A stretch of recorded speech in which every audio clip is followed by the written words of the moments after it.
इधर हिरण्यकश्यप ने हिरण्याक्ष की अंत्येष्टि क्रिया की। देखो, असुर लोग भी श्राद्धादि की विधि ठीक तरीके से संपन्न करते थे। वे शास्त्र को भी मानते थे। भगवत भक्त होना दूसरी चीज है, वह धर्मात्मा से बिल्कुल विलक्षण है। अंत्येष्टि क्रिया के बाद हिरण्यकश्यप ने अपनी माता, अपने भाई की पत्नी आदि सबको बुलाया और उनको समझाने लगा। हमारा भाई हिरण्याक्ष बड़ा वीर था, बहुत शूर था, उसके लिए शोक करने की कोई जरूरत नहीं है।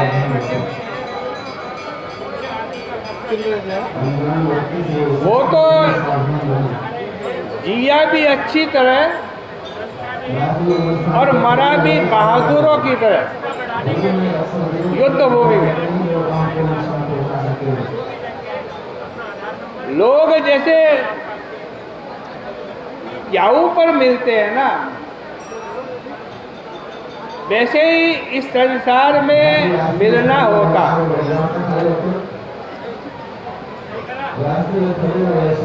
यह आत्मा अविनाशी, शुद्ध, सर्वज्ञ, सर्वविद है।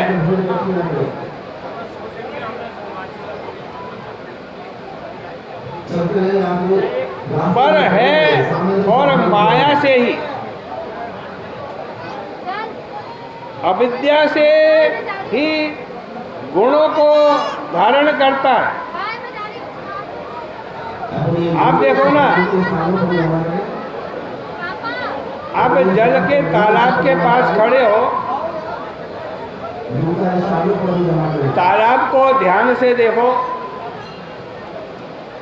उसमें चंद्रमा की परछाई दिखाई देगी। जल हिलेगा तो चंद्रमा भी हिलता हुआ दिखाई देगा। उसमें वृक्ष की परछाई दिखाई देगी। जल में हिलेगा जल और क्या दिखाई देगा कि वृक्ष भी हिल रहा है।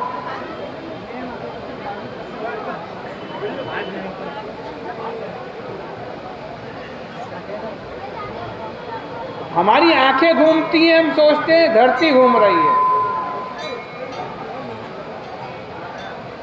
इसी प्रकार लोग अंतःकरण रूप उपाधि के भ्रमण से ही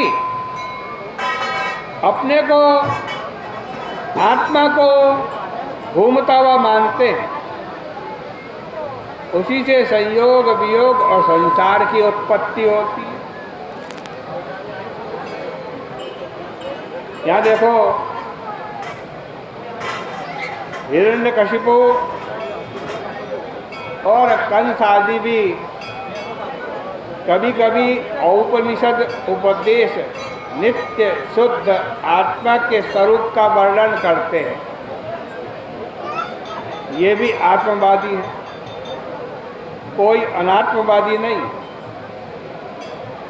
परंतु उनका स्वभाव ऐसा है कि जब दूसरों पर दुख पड़े तब कहेंगे कि दुख की सत्ता ही नहीं, और जब अपने ऊपर दुख आवे तब कहेंगे हाय हाय मैं बड़ा दुखी हूँ। यही आसुरी रीति है।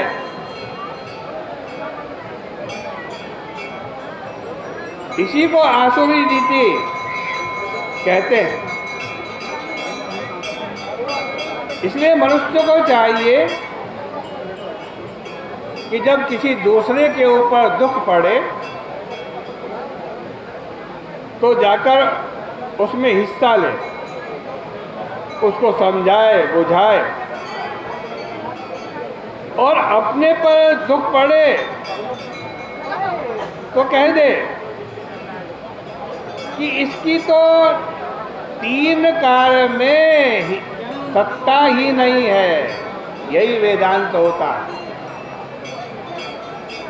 अब हिरण्यकशिपु ने एक कथा सुनाई सब परिवार के लोगों को। सब परिवार के लोग आज हिरण्याक्ष के मरने पर बहुत दुखी थे ना,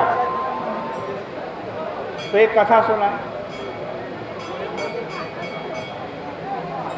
हिरण्यकशिपु कह रहे हैं, देखो ये कथा सुनो। उसी नर देश में शिवज्ञ नाम के एक राजा थे।